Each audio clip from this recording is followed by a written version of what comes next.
पंढरीचा विठुराया. पंढरीचा विठुराया प्रेमानं, मायेनं, लाडानं किंवा मग उत्कट भक्तिभावानं आपण त्याला विठाई म्हणतो. तो विठुराया आपली आई होतो. त्याच विठाईच्या चरणी आज एक आई लीन झाली आणि तिच्या प्रार्थनेनं राजकीय वर्तुळात नवी चर्चा सुरू झाली. त्या आईची, त्या माऊलीची आणि तिने केलेल्या त्या प्रार्थनेची गोष्ट सांगणार आहे आजच्या राजकीय शोलेमध्ये. चला सुरुवात करूया.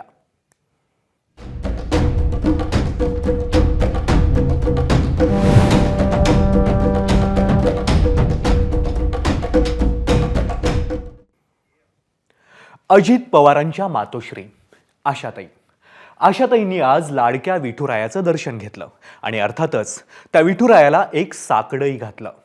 जवळपास 18 महिन्यांपूर्वी वेगळे झालेला शरद पवार आणि अजित पवारांनी एकत्र यावं आणि कुटुंबातील कटुता संपावी असं साकडं, असं मागणं त्यांनी त्या विठुरायापुढे घातलं.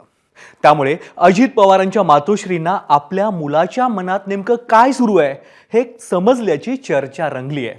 पाहूया एक खास रिपोर्ट. या आहेत अजित पवारांच्या मातोश्री आशाताई पवार. आई इतकं एखाद्या व्यक्तीला कोणीच ओळखत नाही असं म्हणतात.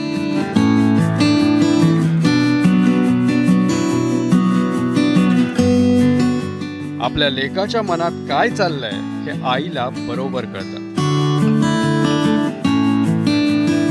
आणि लेकरांची इच्छा पूर्ण करण्यासाठी आई शक्य ते सगळे प्रयत्न करत राहते. नव्या वर्षाच्या पहिल्याच दिवशी आशाताईंनी पांडुरंगाचं दर्शन घेतलं. अजितदादा परदेशात नव्या वर्षाचं स्वागत करण्यासाठी गेलेले असताना त्यांच्या माऊलीनं लाडक्या विठू माऊलीकडे एक साकडं घातलं. माझ्या दादाला सर्वांना चांगलं वर्ष सुखी सुखी जाऊ दे, सगळे वाद संपू दे. देवाला सांगितलं, पांडुरंगाला दाराच्या मागची सगळी जाऊ दे. आपली ही छोटीशी आशा विठ्ठलाच्या कानावर घालताना आशाताईंनी नोटांचे 2 गठ्ठे मनोभावे विठूचरणी अर्पण केले. दानपेटीच्या फटीपेक्षाही जाडजूड असणारे हे गठ्ठे आशाताईंनी अगदी भक्तिभावानं पेटीत सारले. दोन्ही पवारांनी एकमेकांविषयी मनात असणाऱ्या अशाच छोट्या मोठ्या फटी दूर कराव्यात आणि थोडा ताण पडला तर या नोटांप्रमाणेच एकमेकांना स्वतःच्या हृदयात सामावून घ्यावं अशीच प्रार्थना त्यांनी केली असावी.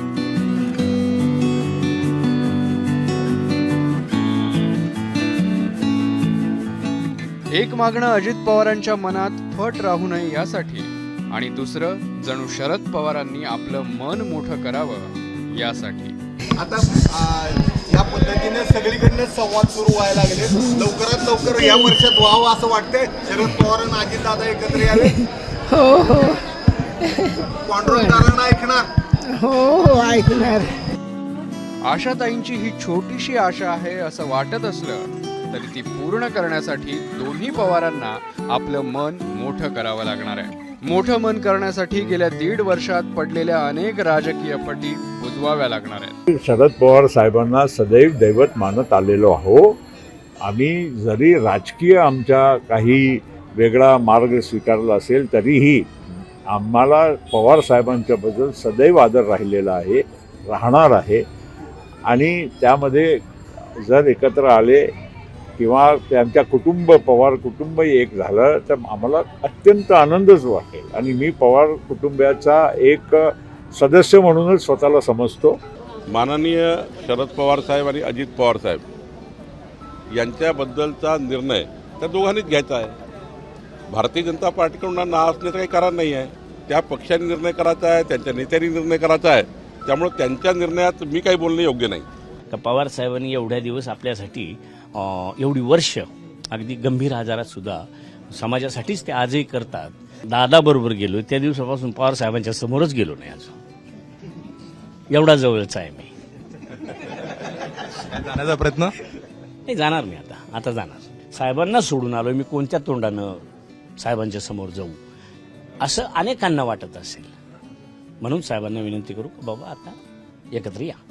आमची भावना अशी आहे की दोन्ही बाजूनी प्रयत्न झाला तर ते होऊ शकतं. मात्र पवार साहेबांना जसं आम्ही विठ्ठल म्हणतो, पण त्या विठ्ठलाच्या अवतीभोवती जे काही 2-3 लोक आहेत त्यामधला प्रमुख नाव म्हणजे डॉक्टर जितेंद्र आव्हाडांचं, दुसरं कर्जत जामखेडच्या आमदाराचं, ही अशी लोक पवारसाहेब आणि कुटुंब एकत्र यावं असं त्यांना कधीच वाटू शकत नाही. त्यामुळे पहिल्यांदा तिथं ती ढेकणं बाजूला केली पाहिजे, त्याच्याशिवाय हा मार्ग सुकर होईल असं वाटत नाही. पण आशा काकींनी जी पांडुरंगाचरणी साकडं घातलंय ते प्रत्येकाची कार्यकर्ता म्हणून आमची भावना आहे. ते आईसाहेब म्हणतायत, आईसाहेब म्हणत असतील तर मला त्या या विषयावर मला काही बोलायचंच नाही ना. त्यांचा घरातला प्रश्न आहे, घरातल्या प्रश्नांवरती मी कधीच बोललो नाही. आजही बोललो नाही, उद्याही बोललो नाही. तुम्हाला वाटतं काय नाही, मला माझ्या न वाटण्याला काय किंमत आहे? काय किंमत आहे? पवारसाहेब ठरवतील ना, आपला काय संबंध आहे? शरद पवार हेच आपले राजकीय विठ्ठल असल्याचं अजित पवारांनी अनेकदा म्हटलंय. संत नामदेवांनी म्हटल्याप्रमाणे या विठ्ठलाविषयी आता अजितदादांच्या मनात प्रेमभाव निर्माण होणार की या विठ्ठल नामाचा टाहो फोडणं दादा सुरूच ठेवणार, हे मात्र पंढरीच्या विठ्ठलालाच ठाऊक. पंढरपूरहून सुनील दिवाणसह अमोल जोशी, एबीपी माझा, मुंबई. एबीपी माझा, उघडा डोळे बघा नीट.